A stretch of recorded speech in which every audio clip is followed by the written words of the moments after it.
Good afternoon. This is the second attempt at this session on the private life rules. My name is Rumbi Vanzalbaya from Tulia. This morning I launched a pre-recorded audio on this topic, but somehow I didn't have good sound. So I've tried to fix it and I'm doing it again because I couldn't fix it. So good afternoon, everyone. And thank you for tuning in. Please share this video. Please like our page. Please visit our website on www.tulia.org.uk. You can find all the services that we offer there and read some of the testimonials and the blogs that we're posting. We currently also have some adverts for vacancies, so you can check out our website for more information about the work that we're doing and the opportunities within our organization. So I'm talking today about the Statement of Changes, HC 1118, which deals with the new family and private life rules. Some of you may remember on that in 2012, the rules relating to permission to stay under the private and family life routes changed. It changed from the 6-year route to settlement to the 10-year route to settlement. So coming up on the 9th of July in 2022, this year, the first people who were granted permission to stay under the 10-year private and family life routes will start to qualify for indefinite leave to remain. Finally, after 10 years of extensions. So congratulations to all those who are coming up for their indefinite leave to remain. I've walked with many people on this journey and I know how challenging it's been, how expensive it's been, how limiting for some people it's been in their prospects for employment, for education, and it's really caused a lot of hardship for many people. So it's great that some people, the first group, are reaching their 10-year anniversary where they're now able to apply for indefinite leave to remain. So as an anniversary present and just in time for that anniversary, the Home Office has introduced what it describes as a simplified approach to such cases. So I'm going to dive in and highlight some of the key aspects of the changes in the private life route to settlement. If you are just joining us, I'm talking today about the private life and family life rules in the UK for people who have been living here for many years, many of them. And there's certain categories of people who we're going to be covering in today's talk. So the relevant immigration rules that covered this aspect that we're talking about today is paragraph 276 ADE, which governs permission to stay on private life grounds. And this is going and it's going to be replaced by a new Appendix Private Life. Appendix Private Life, that's the new kid on the block. So the requirements for indefinite leave to remain on the 10-year family route are being put into two other new appendices, which is settlement, Appendix Settlement Family Life, and Appendix Relationship with Partner. That feels to me like a lot of information, and I hope that it's clear. It's just basically an introduction into what where the rules are going to be placed and what they're going to be called. So it's just a change from paragraph 276 ADE into Appendix Private Life, and then Appendix Settlement Family Life, and Appendix Relationship with Partner. So the Home Office is trying to make the rules simpler, easier to digest, and easier for people to be able to access them and apply them to their situation. Right, so all the new rules that we're going to be talking about today apply to applications that are made on or after the 20th of June 2022. So it applies to new rules. They apply to applications made on or after, so not before, on or after 20 June 2022.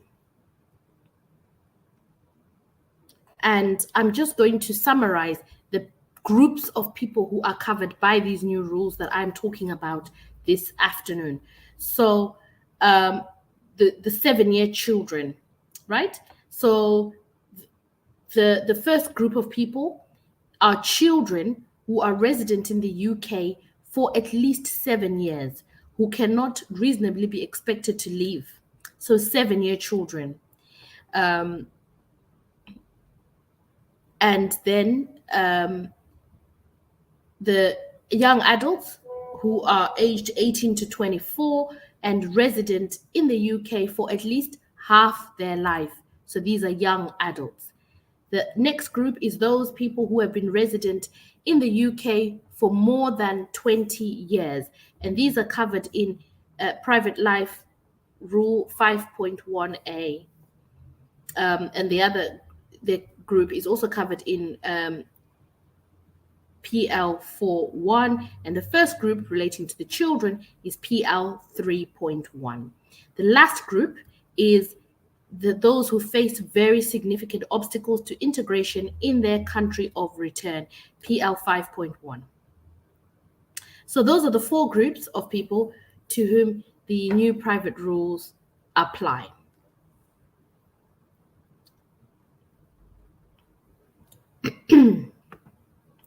Right.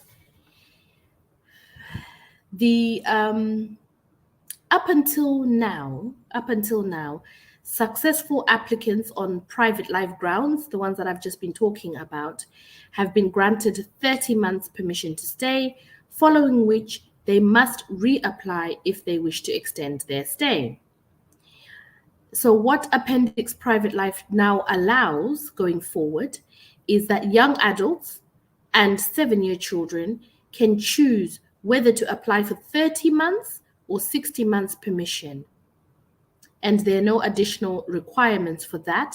However, for the 60 months, but probably the fee will be different. So the application fee will be different.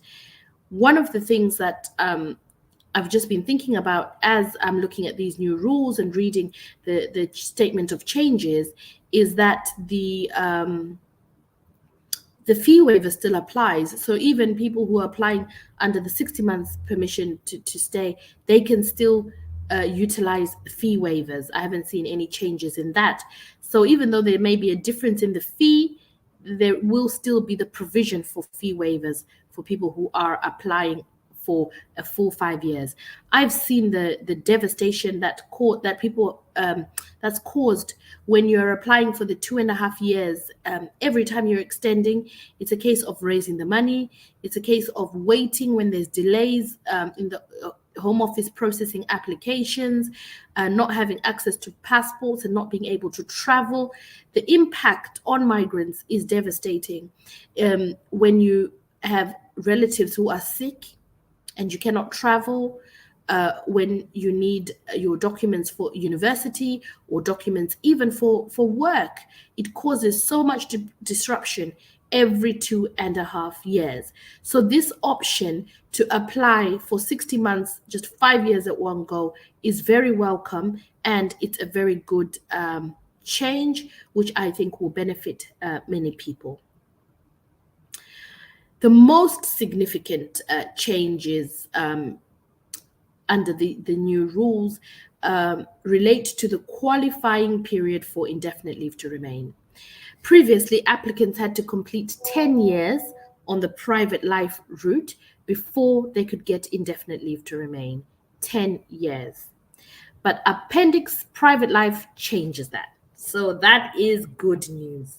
That's good news, because that changes now. So what does Appendix Private Life do? it changes the qualifying period for indefinite leave to remain. So we're going to go back to those groups of people that I spoke about. So the 7-year children. So most notably on these changes is that a child who was born in the UK can apply for indefinite leave to remain immediately after spending the first 7 years of their life in the UK, even if they had never had any leave to remain. So that is really welcome. Children have been impacted by the private life rules in such an awful way. I've been watching a film called Top Boy, which is about East London gangsters. And there's a little boy there who ended up being a carrier, who was a runner for drug dealers carrying across the country. And his mom had immigration problems. And I was just thinking, and as I was watching it, doesn't she know about the 7-year rule? And I thought, this lady, she needs to apply. Doesn't she know about fee waivers? And the thing is that there are many people who do not know. And that's one of our arms at Tulia, is to educate, to bring information to people in a way that they can understand, to reach people where they are.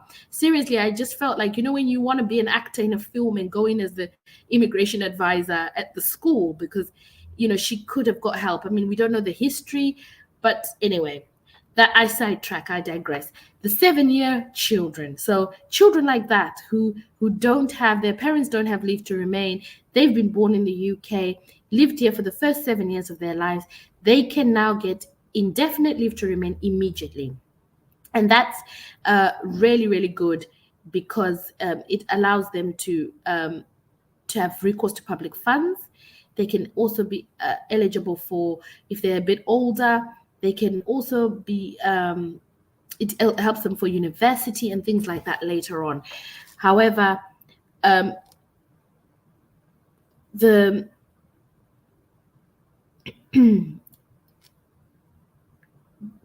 this change is really, really welcome. I mean, it's great. I'm really happy about it and feel happy for those families.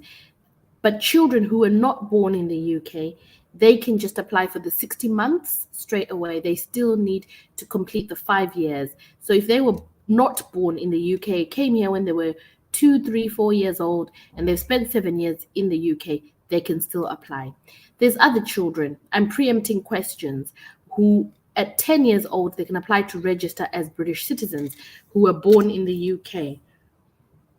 So the indefinite leave to remain is an added layer for these children earlier, that they can apply for indefinite leave to remain straight after they turn 7. So that is good news, really, really good news. There is still a proviso that the children must show that it would not be reasonable to expect them to leave the UK. And there's a case called NA Bangladesh, which talks about that in more detail. For 7-year children who weren't born in the UK, like I said, there's that accelerated route, which allows them to get indefinite leave to remain after 5 years instead of 10. Wonderful.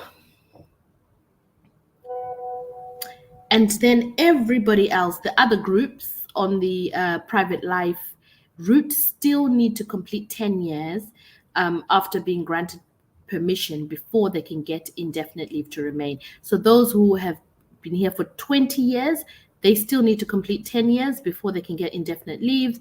Those who are relying on the significant obstacles to integration, they still have to complete 10 years before they can get indefinite leave to remain. So the accelerated route is for the 7-year children and the young adults. Right? Wonderful.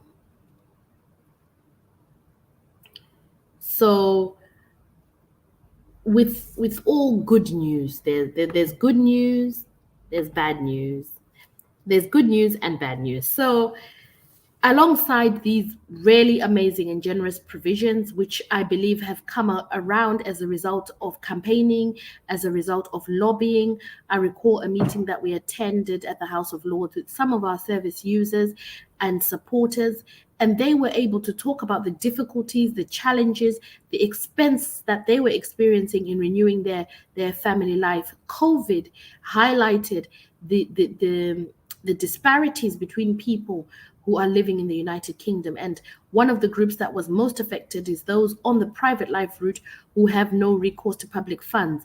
They couldn't claim any benefits, some were not working, and it was a very challenging time. And one of the things that we do at Tulia is help people to change their conditions so that they can access support, especially people who are like single mothers with small children who don't have access to any financial support at all. So we can help them to change the conditions of their leave to remain so that they can get some help from the state. So the rule changes are very, very welcome. So now I'll go on to the stricter suitability requirements. So, with every application for immigration purposes, the Home Office will look at the rules, and the first thing they'll look at is suitability.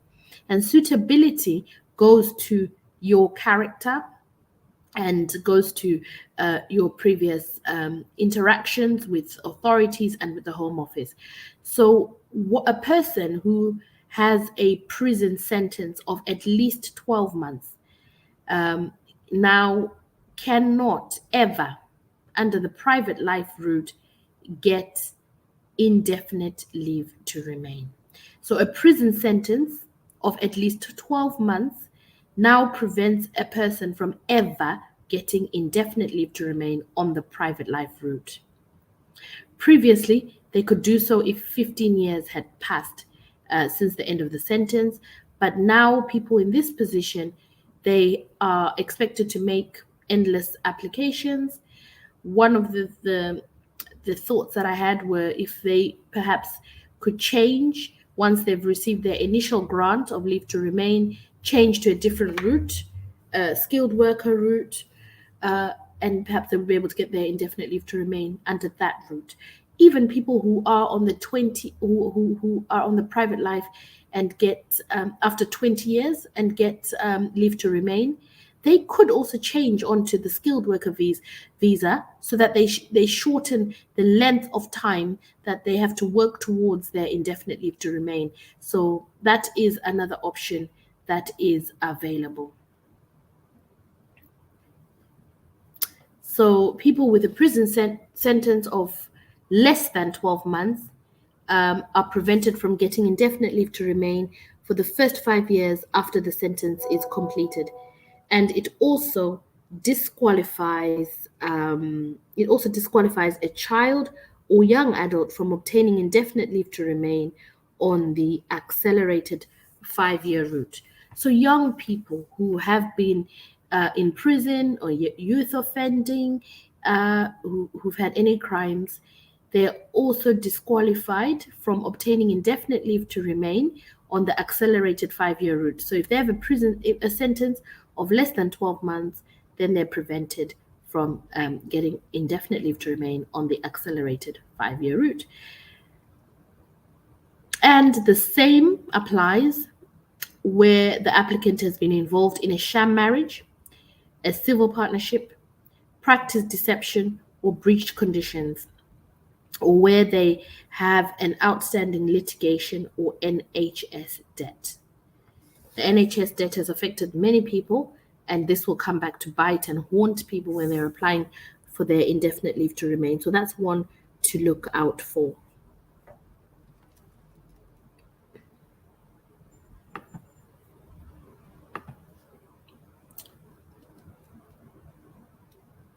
Right, and the last change that I'm just going to talk about quickly today is Appendix Settlement Family Life. So it introduces a new continuous residence requirement for indefinite leave to remain as a partner or parent on the 10-year route. So this applies to all those people who've got a little project in Africa, in their country of origin, a poultry project, or they go there often to do some work. So I don't know if the project could qualify as one of the exceptions, but this is something that we see a lot in our work, that where previously there was no need for applicants to have spent a certain amount of time physically in the UK, now they're limited to a maximum of 180 days absence in any 12-month period. This it moves the goalpost significantly for people who never had to worry about it. So now there is a continuous residence requirement, something to look out for.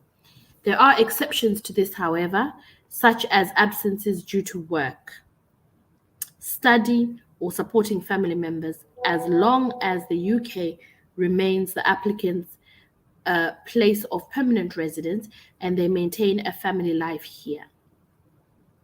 Other exceptions, of course, include time spent out of the UK due to illness or pandemics. I think we've got to cover pandemics in everything. And please note that these new rules apply to absences, to applications after after the 20th of June. So this is when it applies. So absences predating the new appendix will be disregarded if they were followed by a grant of permission on private or family life in practice. This means that the first round of 10-year route settlement applicants need only worry about excess absences during their last period of permission to stay. And so it may result in a need to obtain a further extension, but won't have to start the 10-year qualification period all over again. So these are important things to notice. Please just take note of these, of the continuous residence, the appendix continuous residence. It's very important to note that these changes have happened, especially from the diasporan community, where people live in one country and have attachment to another country and are traveling in between. It can affect your indefinite leave to remain, and you have to start again. The cost is so high, not just the monetary cost, but time cost and opportunity and limitations on you. So please be aware of that and make a note of it. If it doesn't apply to you, please share this information. This information will be on Facebook, on YouTube, and on our website, so that it's easily accessible for as many people as possible.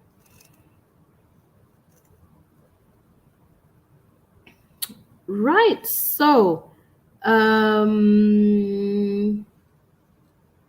I think that those are the key aspects which I've summarized in this quick 20-minute audio. If you have any questions, pop them in the chat and we will come around and answer them later. This video has not been, it's not a video, it's an audio. It's not live, so it's pre-recorded. But we will come back and look at any questions that have arisen from this, so that you can get any further information that you need.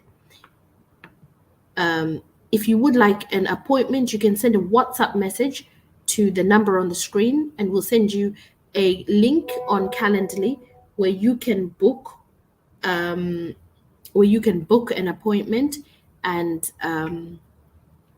access more information from us. If you are interested in any of the vacancies that are on our website, please contact us at info@tulia.org.uk. Send your CV, only for applicants who are currently living in the United Kingdom with permission to work and leave to remain. So we're not recruiting for our vacancies. We've had some CVs from other countries all over the world, but we are not we're not recruiting people who are outside of the United Kingdom. So thank you very much for your interest. So I hope that's been useful. Have an amazing weekend. Have an absolutely wonderful, wonderful weekend, and see you next week.